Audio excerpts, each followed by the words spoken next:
Hey everyone, welcome back to the channel, which is all about how to generate passive income from a diversified portfolio of high yield funds. Once again, it's finally time to unveil my entire portfolio to you from A to Z. So if you're new to the channel, welcome. The mission of this channel is to help regular, ordinary people to help them invest on their own in order to build their own stream of passive income to enhance their quality of life. So if you're watching this video, make sure you're watching the latest or my latest portfolio update video. This video is update number 16. I can't believe it's 16. I wonder what's going to happen in update 200, 300. But update 16 for August 2022, I have a YouTube playlist just for my portfolio unveil video, so you could actually see my whole journey from A to Z, which I share with the entire world. So if you invest on the Canadian or the American or the US stock market and you like this type of content, DIY investing, if you're thinking of investing on your own and achieving financial independence is very important to you, then I would very much suggest to subscribe to the channel, because this channel is all about an income-oriented style of investing, which in my opinion is the quickest way investing wise to get to financial independence. So just a quick couple of summary reminders of my investing style and all that stuff. Please listen to this part if you're newer to the channel, because I'll probably answer many of your questions with these reminders and key points here. So first of all, I'm Canadian, so the funds in my tax-free savings account and my cash account or my non-registered accounts, all the funds or stocks in there are listed on the Toronto Stock Exchange, on the TSX or the Canadian stock market. But don't exit the video if you're American or invest on the US stock market, because for our retirement accounts, my wife and I's retirement accounts, so our RRSP accounts, we invest primarily on the US stock market. And that's because there's no additional withholding taxes in Canadian registered retirement accounts. So it's as if we would invest as Americans, right? So for the RSP, for the locked in RSP or the Lira, if you didn't know, there is no 15% withholding tax on any income from US listed stocks. So since the US is the biggest and best stock market in the world, that's where we invest for our retirement account. So stick around if you're American, because I will always show my RSP accounts first. So you'll see what are my favorite high yielding US funds. So a quick reminder of my investing style, which is not mainstream at all, but it looks like it's getting more and more popular. I'm a long-term, and when I say long-term, I mean really long-term, forever term pretty much, buy and hold income-focused or income-oriented investor. So the primary objective of this strategy is to generate high and consistent passive income via dividends distributions every single month as safely as possible. So most, if not all, my returns, everyone, does not come from capital appreciation, stock price increase, but it comes from the consistent passive income that my portfolio generates on a monthly basis. So I know this is a hard concept for people to understand. All you ever see and read is growth stocks and buy low, sell high, but there is another way to make money on the stock market, my way, the income-oriented style. So how do I achieve passive income or this high passive income in a safe manner? Well, my portfolio primarily holds funds or ETFs, closed-end funds that invest in blue chip, very safe, dividend-oriented stocks mostly, and that use income-enhancing strategies. So that's really the bread and butter of my portfolio, quality with income-enhancing strategies. What are those income-enhancing strategies? The main one is covered calls. That is my portfolio's bread and butter. Second one is leverage, and most of the time, it's a combination of both. So I don't buy low, sell high, buy low to sell something high later on to make a profit. I just buy and hold forever and just live very comfortably off the passive income that my portfolio generates. So my strategy might not be really mainstream. It might not be really fun or exciting either, but I promise you that it works. You just gotta stay the course. Slow and steady wins the rat race. This is definitely the turtle or the tortoise type of strategy, not the hare, right? So also keep in mind, I'm not against the very mainstream growth strategy where you typically buy a bunch of Vanguard passive index funds. Very good strategy as well for the long term. And I'm not against the dividend focused strategy, which you're buying dividend stocks or dividend focused ETFs without the covered call. So, in my opinion, there's really three ways to invest. I'm not counting speculating penny stocks in here. So in terms of investing, there's really three strategies: growth, dividend focused, and my strategy, which is maximizing income, the income strategy. So all three work long term, right? It's really up to you to choose the one that best fits your needs. So whether it's growth, income, dividend focused, they all work long term. The key is you gotta stick it long term. You gotta be a long term investor. That's the key. So what will I show you in this video? I will quickly show you my 6 investing accounts directly in my online broker Questrade, just to prove to you that what I'm telling you is real. The numbers in my thumbnail and my title are real and legit. And then I will show you my portfolio in spreadsheets, so it's much easier to digest and you could see everything, my yields, my book prices, what I own, and I'll go through each fund one by one. I'll tell you if I made any changes from last portfolio unveil. I'll go through my funds. If there's any news, I'll talk about it. So I'll show you everything from A to Z. And keep in mind, you could download a copy of my portfolio, all my portfolio spreadsheets on my website, passiveincomeinvesting.ca. Go at the top, you click on free tools and resources, and it will be the very first download. So if what I'm showing you is too small on the screen, you can't really see it, you could always download it and follow along. So without further ado, let's check out my entire portfolio.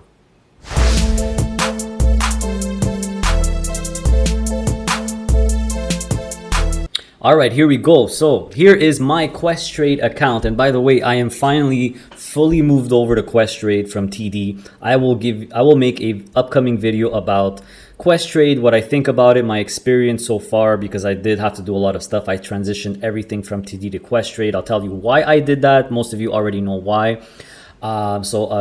Keep in mind, there will be an upcoming video on Questrade, and if I think you should also switch to Questrade. So here's my Questrade account, everyone.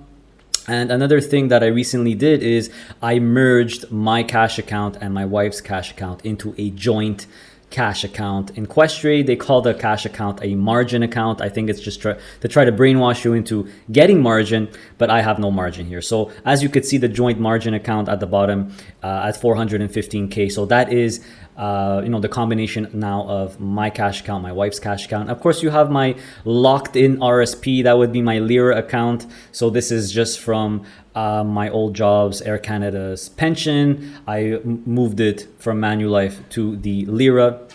And of course, I have my TFSA and the RSP. So as you can see, the total value of all of these accounts here is 709,000.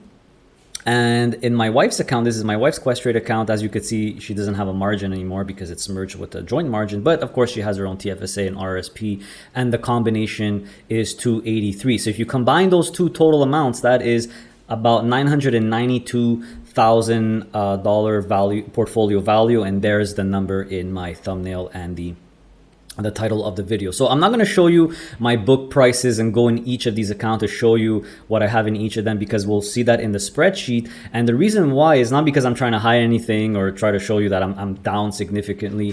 It's because when I moved everything from TD to Questrade in the last couple of months, my book prices all got screwed up, because when you transfer from TD to Questrade, the actual stock price when the day you transfer it, that's your new book price. So my book prices are pretty much all inaccurate, and this is why I track them all. Luckily, I track them all myself in Excel. So that's what we're going to take a look at now. Let's check out all my portfolios from A to Z in the spreadsheets.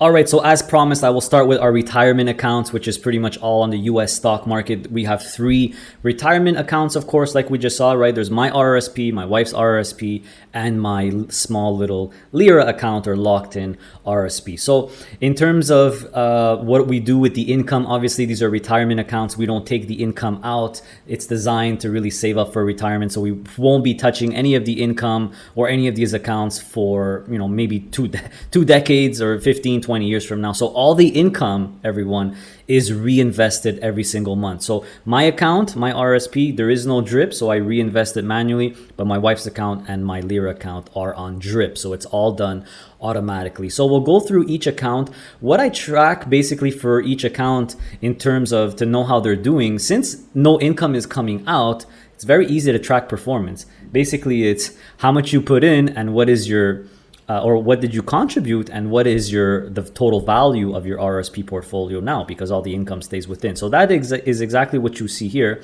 I'll make it a little tad bigger here so you guys could probably see it a bit better.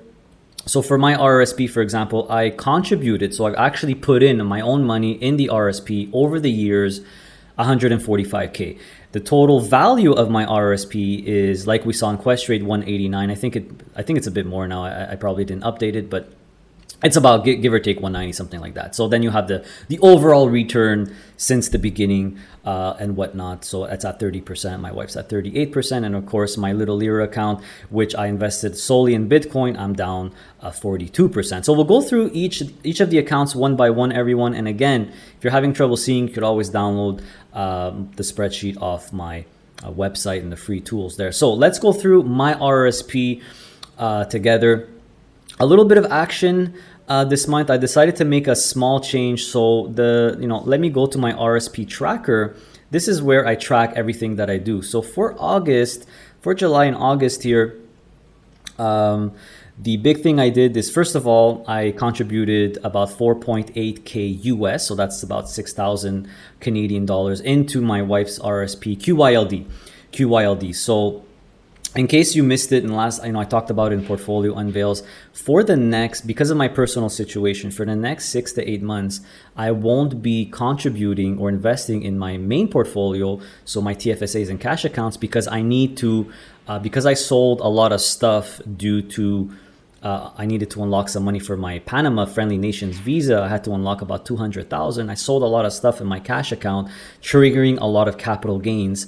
So basically, I need to invest in my RSP to offset those gains, right? So for the next 6 months, I will basically only be investing in our RSP accounts, and I have about $42,000 left to invest. And I literally have until the end of February 2023, because after that, I will no longer be a Canadian resident for tax purposes because I moved to Panama. Anyway, I won't get into it too much here, but you could always see my latest Panama video where I explain everything. So for the RRSPs, the latest is I simply contributed to QYLD, $6,000 Canadian. QYLD is by far the biggest bang for your buck right now. It's probably one of the most popular, very, very mainstream income-oriented ETFs on the US stock market. It's one of the holdings in HYLD as well. Don't forget that, QYLD, RYLD, XYLD.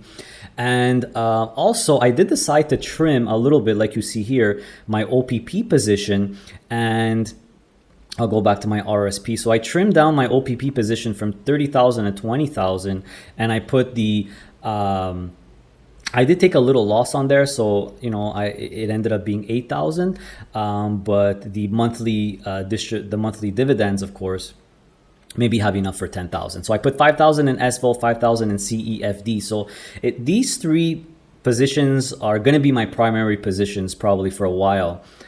In my RSPs. And keep in mind, guys, for my RSP, very important, this is my YOLO account. Okay, this is the one where I go pretty crazy. I take a little bit more risk. I go for the aggressive income, very, very aggressive funds, simply because I won't be touching this account for 10 to 20 years at least. So I like to have fun with it. So top three positions are really CLM, SVOL, and CEFD.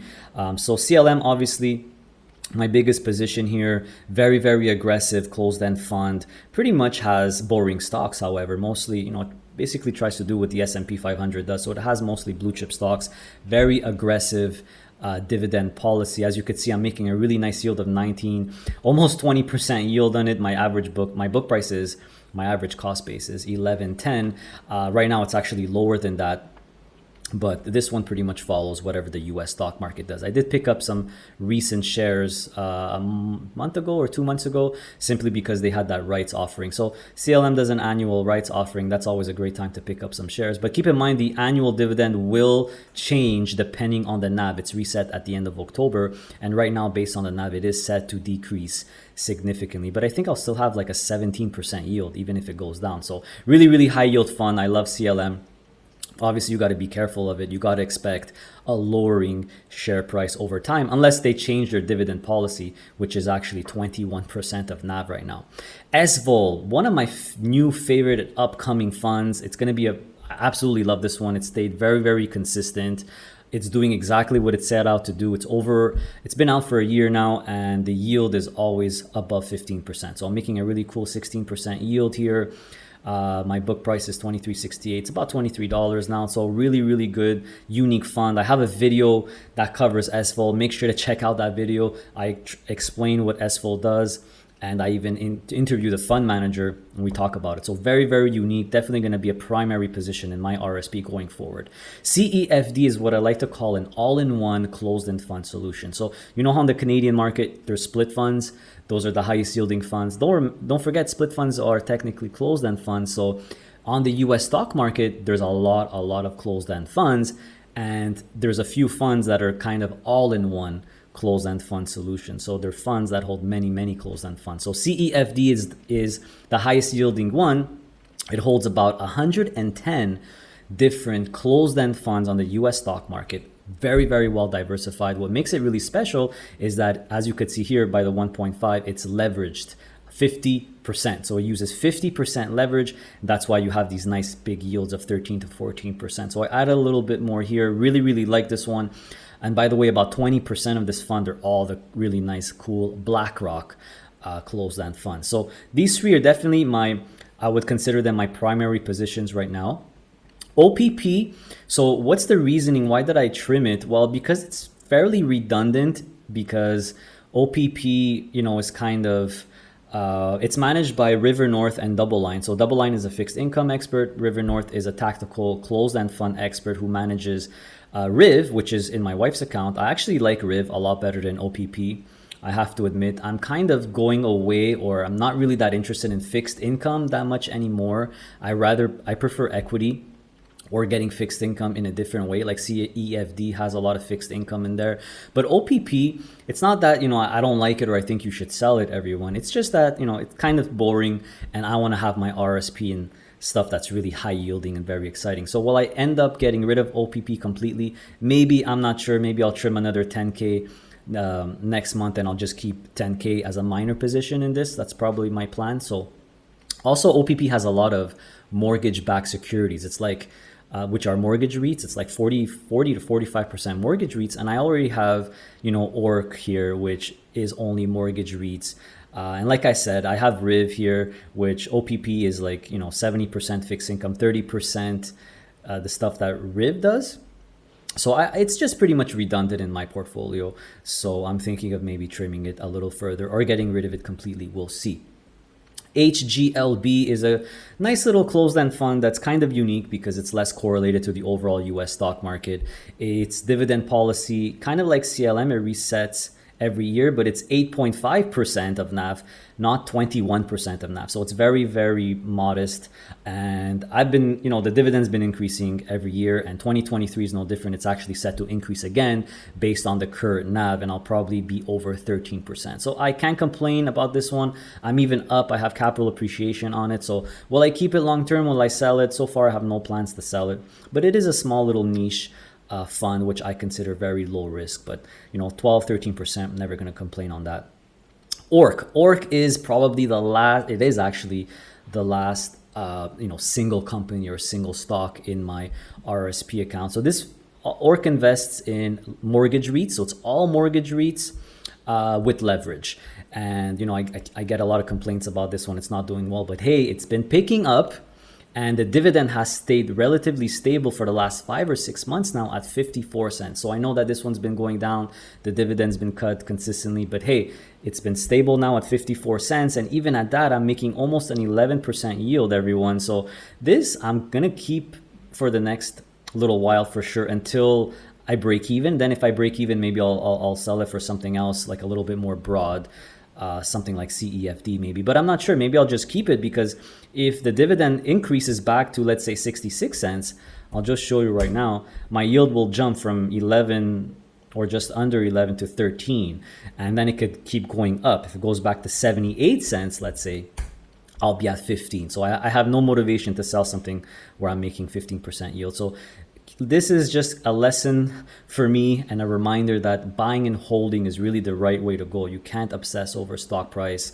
And the longer you wait, the longer you keep collecting that dividend, I'm making $140 a month on this, the better off you'll be, because you'll start paying off those unrealized capital losses that you have.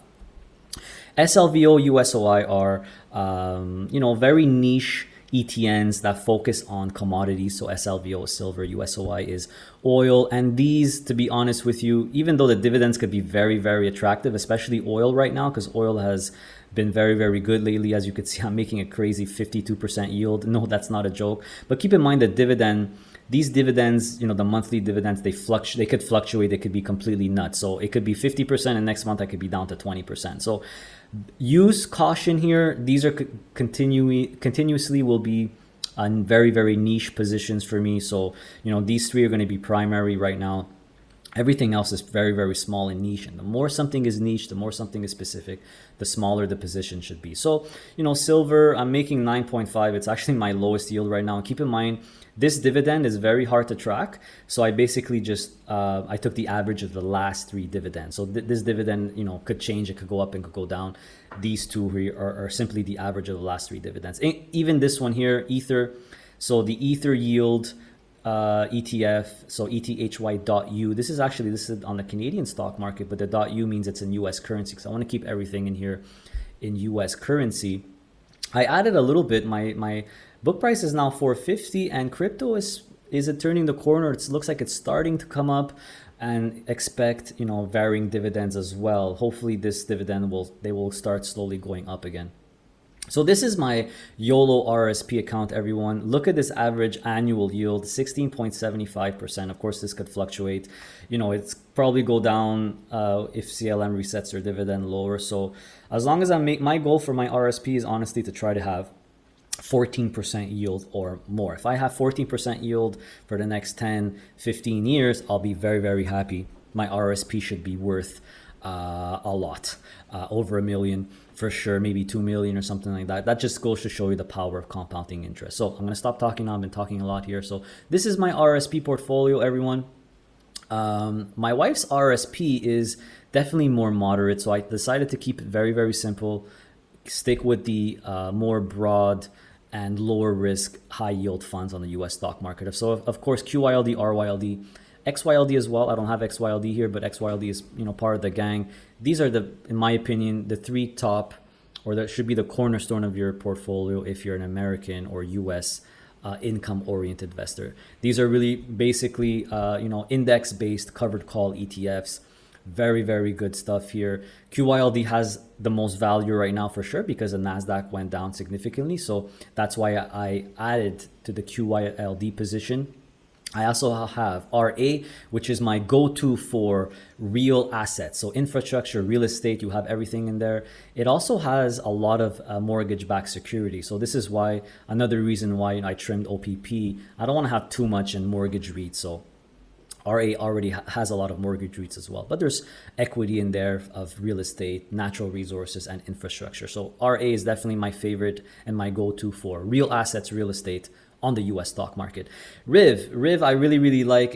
I consider it like CEFD, an all-in-one closed-end fund solution. So what these guys do is they tactically they invest in many, many closed-end funds that are trading at discounts instead of premium. So I consider this an all-in-one closed-end fund solution. Not as aggressive as CEFD because it's not 50% leverage, it's maximum 33% leverage. So a little bit more modest leverage here. And the distribution policy, it's like CLM, it resets every year, but it's a modest 12.5%.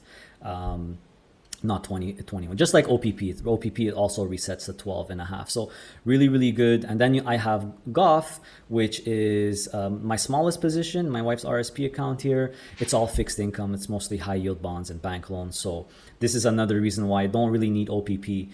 I'm starting to get away from fixed income, but GOF has been performing relatively well because it does not have much mortgage REITs, if at all. So that's why it's been performing fairly well. So, I think I have enough fixed income with GOF, and there's some in RA, some in RIV, there's some in here. So I'm just giving you an explanation why I'm trimming down my OPP position.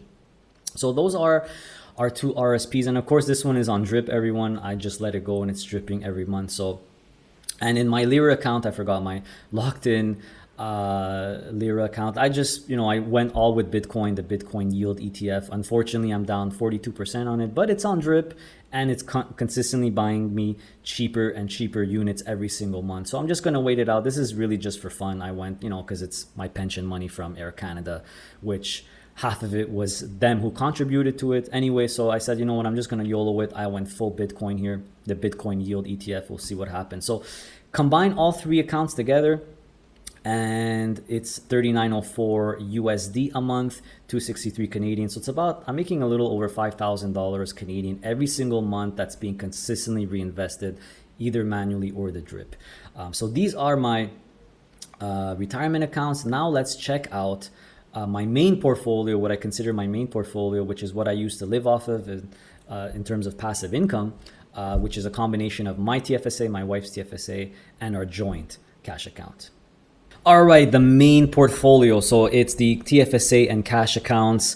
So let's go through them one by one. And just to tell you right off the bat, let's go to my main portfolio tracker here. It's one of the first months in a long time where I literally did not do anything. I didn't buy anything. I didn't sell anything either. So I did absolutely nothing. So it's the same portfolio as last month. So we'll go through them one by one here. And again, the reason why I didn't invest, I just want to make sure you understand, it's not because I'm waiting or anything like that. It's because I'm focusing on the RSP account. It's going to be that way for 6 months. So don't be surprised if for the next 5 to 6 months, I won't be doing anything with my main portfolio. Once I contributed and completed my RSP accounts, which is going to be pretty much permanently completed in 2023, because once you become a Canadian non-resident for tax purposes, there's literally no point contributing to your RSP anymore. I'm going to be going full pin on the TFSA and actually not even the TFSAs. That's another thing. You stop getting TFSA room if you become a non-resident. So everything is going to be invested in the joint cash account, margin account going forward after that. So let's go through them one by one. You guys know the drill already, right? Name of the fund, stock symbol, which is hyperlinks. They're hyperlinks. You click, it brings you to the fund's website. Remember, you could download this yourself. Sector, I like to specify the sector, composition of the fund, what's inside this fund. Total invested, this is how much money I actually put in. Not the value, okay, not the value, how much I put in. The weight of my portfolio, number of shares, my book price. You can actually see all my book prices here for everything. My yield, the annual dividend. So this is what really will help you track your annual income, your yield and everything, which is color scheme. Green is usually if there's the dividend went up. Blue is usually if the dividend varies. And then for the split funds, I color coded them. Orange if I ever missed any dividends on any of these funds. Green if I never missed any dividends. And of course, the annual income, the monthly income, which is just the annual divided by 12. And then there's a totals here. So let's go through them one by one here. I'll make it a bit bigger for you. Hopefully this is a bit better here. So first, let's start with the ETFs. I'm down to only 5. So of course, the first 3 is the cornerstone. If you're Canadian, these 3 are probably going to be the cornerstone of any income-oriented portfolio. Now, we are spoiled with these all-in-one covered call ETFs. I absolutely love them. And I would have to say my favorite one is HYLD. I mean, let's get serious. I think this is probably one of the most perfect ETFs out there. My number 1 position in terms of weight, right? 13%, over almost 14% in HYLD. What does HYLD have? QYLD, RYLD, XYLD. The Triforce, the trifecta of the covered call ETFs on the US stock market. But it also has 2 Harvest covered call ETFs, in my opinion, the 2 best ones, HHL, which is healthcare, the healthcare companies, HBF, which is the biggest brands, those things like McDonald's, Nike, I think Verizon, Bank of America, Apple, all, really the best brands in the world. TXF, which is the highest yielding technology covered call ETF from CI. So you have all the best technology companies in there, about 25 of them. And you have GLCC, which is from Horizons. They renamed all their covered call ETFs. So they renamed their HEP gold producers ETF to GLCC. So same thing, they just renamed it, though this has gold and precious metal producers. So a nice little hedge there. So one of the most perfectly composed ETFs, in my opinion. Really, really nice yield. I only have 10.62% yield, but right now it's over 12% yield right now. So I'm actually, my book price is 15. Right now the fund is about 13.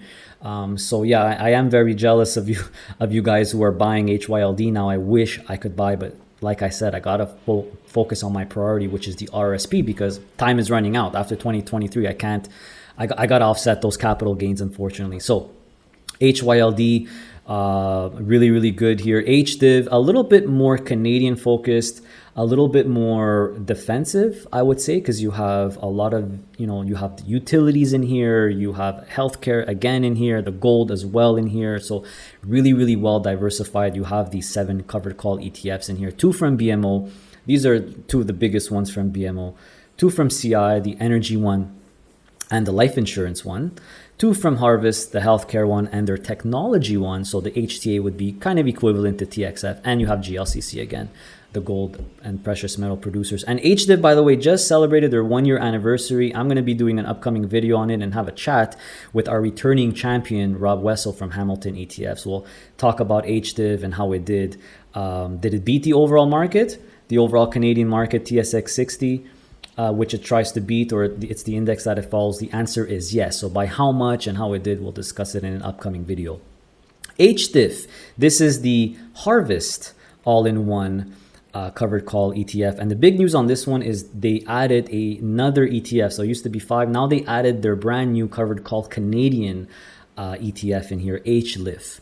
So HLIF, I thought that was a really, really nice touch because it was pretty much very US focused. Now they added one of the 6 ETFs is all the best Canadian dividend stocks. So really, really good move, makes HDIF even more diversified. So these 3 are definitely going to be always 3 big positions in my portfolio. Then for the other ones, my other ETFs, it's the Bitcoin and Ether yield. I wish I could add here, but I have a hard stop at 10%. I do not want to make crypto more than 10% of my main portfolio here. So I will only be adding some here when, this number goes a bit, these 2 numbers go a bit lower. So I'm just a little under 10% here, but I think it's a really good time to actually pick some up now because of the crypto crash. And yes, my yields are not that great, and my yields are probably going to go lower if the next month's dividend is also low.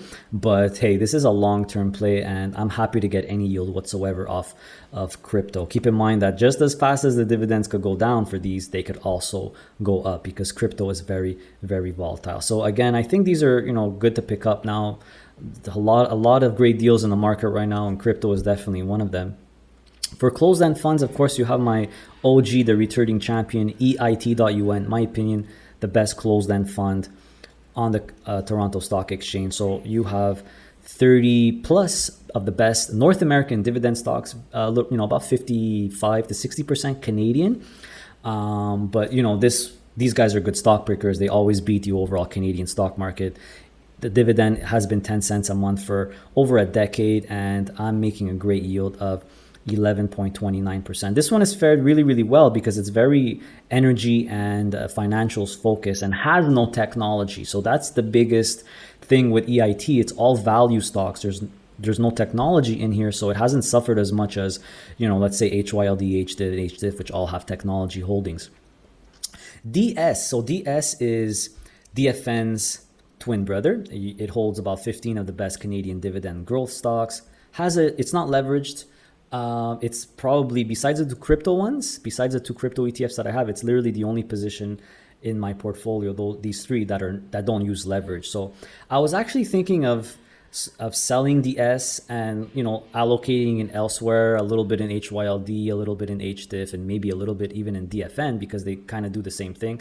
Let me know what you guys think. What do you think? Should I sell DS for other stuff that's a bit leveraged? Keep in mind I am up significantly on this one, which is also a good reason. And this one has a unique dividend policy. They always target 10%. So whatever the stock price is, if it's $8, the annual dividend becomes 80 cents. If it's $7, it's 70 cents. If it's $9, it's 90 cents. So it basically, if the fund goes up, the NAV goes up, your dividend goes up. If it goes down, it goes down. So a bit annoying to track, but always targets 10%, which is good.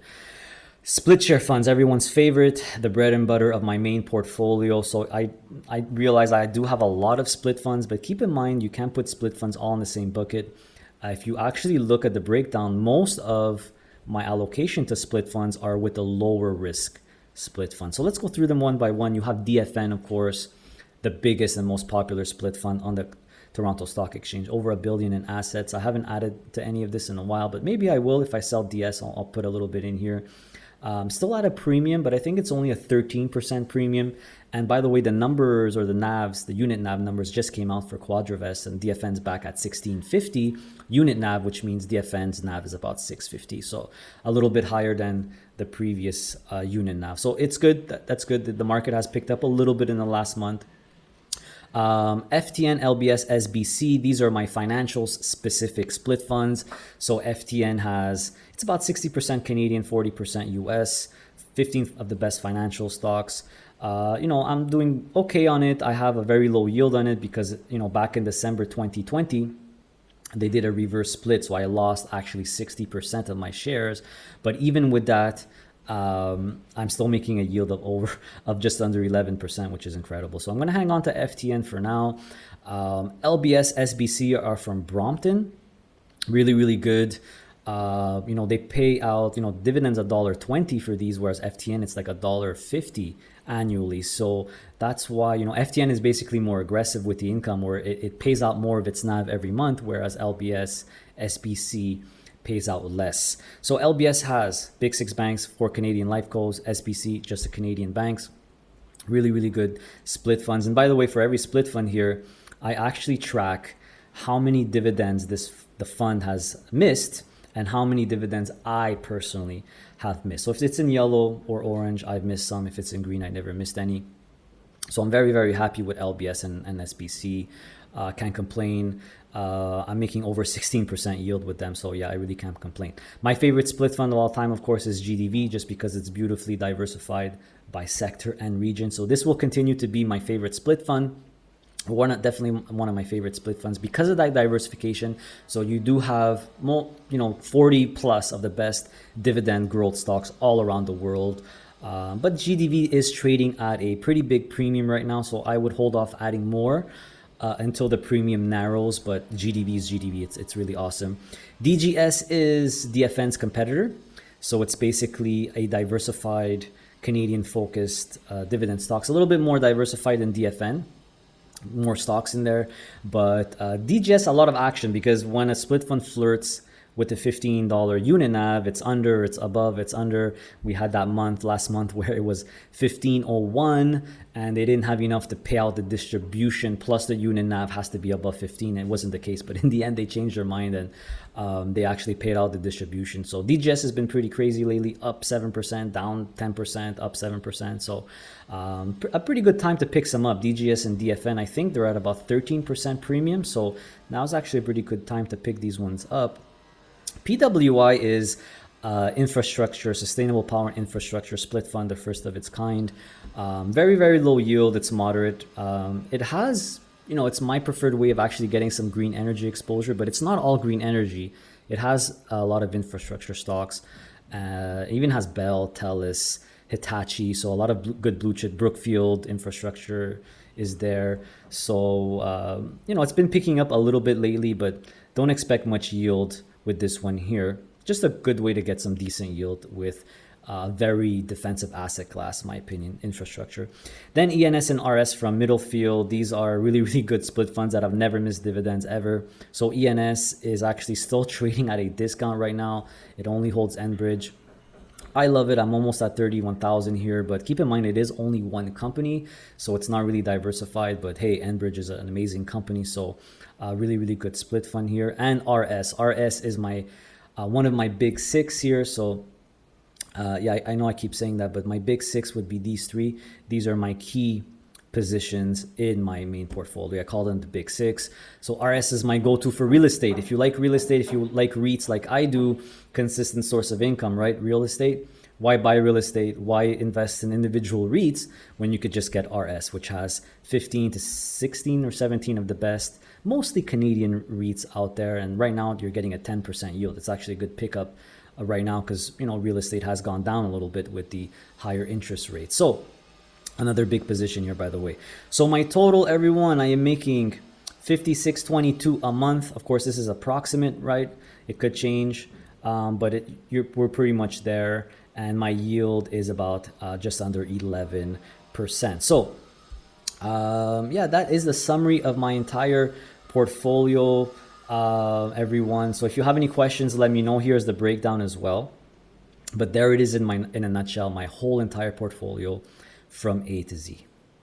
Thanks for watching, everyone. Really appreciate it. Make sure to hit that like button, that thumbs up button. It helps the channel grow, so it's a win-win. Also, make sure to subscribe if you're not already subscribed, not to miss out on my future content. It's all about income-focused investing. And also, you got to be subscribed if you want to participate in my surveys where I ask the audience, I ask you what topic you want me to cover next. So very important, subscribe, hit that little bell button so you are notified of any new videos and any new surveys as well. Make sure to check out our website. We have a website, passiveincomeinvesting.ca. That's where you could purchase my digital product that I'm very proud of, the ultimate DIY investing package, which is on version 3 right now. So this is a reference tool. It's a companion tool to help you build your own custom portfolio. It's good for Canadian investors and American investors. So it covers both the Canadian and American stock markets. It has sample portfolios as well, multiple sample portfolios for different investing styles. So it's a very cool product, and it does come with lifetime updates. So you only have to purchase it once. My intention is to come out with a new version every single year. So you purchase it once, you never have to pay for it ever again. You'll get the lifetime, the updates for free forever. Also, right there on my homepage on the website, I do offer a one-on-one coaching session. If ever you want a little more personalized help, it's a 1-hour Zoom call with yours truly, a one-on-one with me where you could ask me anything you want. We'll go through your situation and I'll give you my opinion on how best, I'll help you best I can, basically based on my opinions. Just keep in mind that I am not a licensed or registered financial advisor or financial planner. We also have a Facebook group, so join us there. Passive Income Investing, over 11,000 members. We try to get the spams and the scammers out of there as quickly as possible. So it's a very, very clean group. Everyone's asking questions, trying to help each other. And it's a really, really cool and fun community. If you want a little bit more personalized stuff on our day-to-day life, follow us on Instagram as well. We recently moved to Panama, so if you want some more information on more personal stuff, you could follow us on Instagram. My mission, the mission of this channel, will always remain the same, everyone. It's to help everyday, regular, normal, working people to invest on their own, do-it-yourself investing, right, in order to build their own stream of passive income to enhance their quality of life and one day become financially free, financially independent. Very important goal. So, as usual, continue to stay safe, everyone. Stay healthy, and of course, stay passive. See you next time.